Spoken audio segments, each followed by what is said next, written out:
સુરતમાં પણ તંત્રને ઉઠા ભણાવતા શિક્ષકો 3 નોટિસો બાદ પણ 6 મહિનાથી 3 શિક્ષકો ગેરહાજર।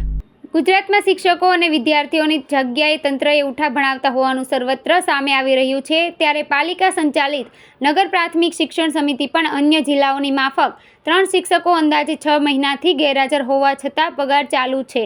અન્ય જિલ્લાઓમાં આવા કૌભાંડ બહાર આવ્યા બાદ સમિતિમાં પણ શિક્ષકોની હાજરીની ચકાસણી થઈ ગઈ, જેમાં શાળા ક્રમાંક 121ના શિક્ષક નિમિષા પટેલ અને ક્રમાંક 190ના આરતી ચૌધરી વિદેશ ગયા હોવાનું જણાવી 6 મહિનાથી વધુ સમયથી રજા માણી રહ્યા છે।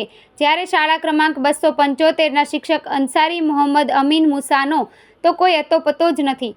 આ ત્રણેયને હાજર થવા નિયમ મુજબ 3 નોટિસ અપાઈ ચૂકી છે। સમિતિના ચેરમેન રાજેન્દ્ર કાપડિયાએ જણાવ્યું હતું કે શાળા ક્રમાંક 121ના નિમિષા પટેલ, 190ના આરતી ચૌધરી 6 મહિનાથી વિદેશમાં છે। આ ઉપરાંત ક્રમાંક 275ના અંસારી મુસા વિશે કોઈ જ જાણ નથી। આ ત્રણેય શિક્ષકોને નોટિસની કાયદેસરની પ્રક્રિયા પૂર્ણ કરીને ટર્મિનેટ કરાશે।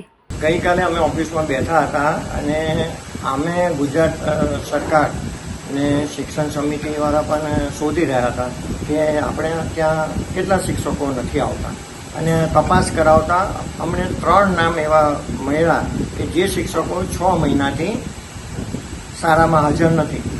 ક્યાં ચાલ્યા ગયા છે? હવે વિદેશ 2 શિક્ષિકા બહેનો તો વિદેશનું કારણ આપીને ગયા છે અને એક જે અંસારીભાઈ છે તેનો 6 મહિનાથી કોઈ અટોપટો નથી। નોટિસ બોટિસ આપવામાં કઈ રીતની કાર્યવાહી આવે?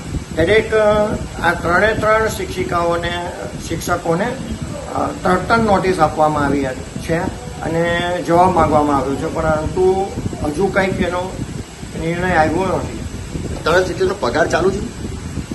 આમ કાયદેસર એ લોકોનો પગાર અડધો પગાર રજા હોય એટલે ચાલુ હોય છે। કેટલી અસર પડે વિદ્યાર્થીઓને શિક્ષક જ નહીં હાજર હોય તો? શિક્ષક હાજર ના હોય તો વિદ્યાર્થીઓને ભણવામાં તકલીફ તો પડે, પરંતુ આપણે સાથી શિક્ષકોને વિદ્યા સહાયકો મળીને આ 1-2 શિક્ષકો ના હોય તો એના માટે કોઈ એવો વિષય નથી।